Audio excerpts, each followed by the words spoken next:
everything was perfect. The engines, one was new, one was due for servicing only by the end of the year.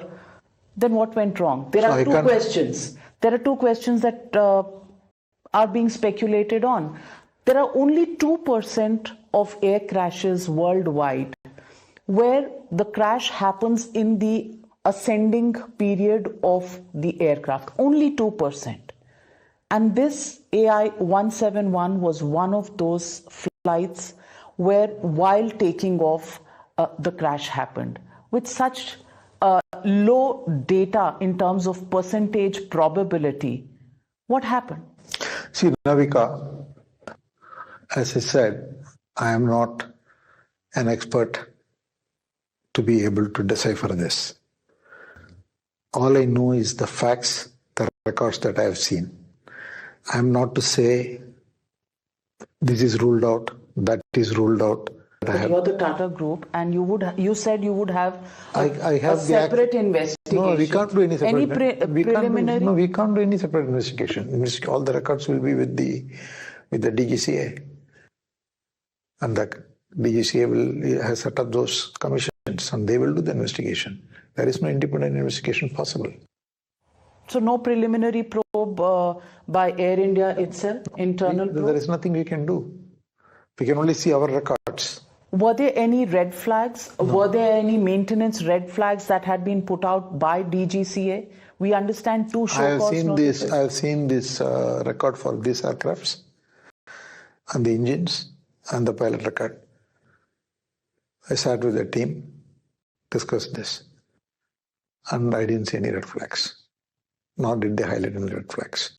But DGCA has fined you in the recent past, over the last maybe year or so, where there have been several fines that have been put on Air India for different kinds of red flags and maintenance issues. And I can read out to you these. The DGCA put a 30 lakh fine because Air India and Air India Express did not meet operational robustness, maintenance-related delays. There have been different kinds of fines. See, Navika, the point I am making is that what I am giving you, the information, is very specific to this tail number and these engines and this pilot and this incident. And any safety-related issues, we take it very seriously. See, there are two things in the airline. One is very core, which is the safety, and there are other things that you have to do. And all I would say is that anything safety related, the first thing after we took over, and there are many things you yourself, there are many makeup issues that are there. Still, there are some IFEs don't work, some seats don't function. Okay, those are customer experience issues. We are trying to sort them out. They are different from safety issues. Anything that safety issues there, there is no way DGCA will allow us to fly. And with respect to this specific aircraft, what I have seen is what I have told you.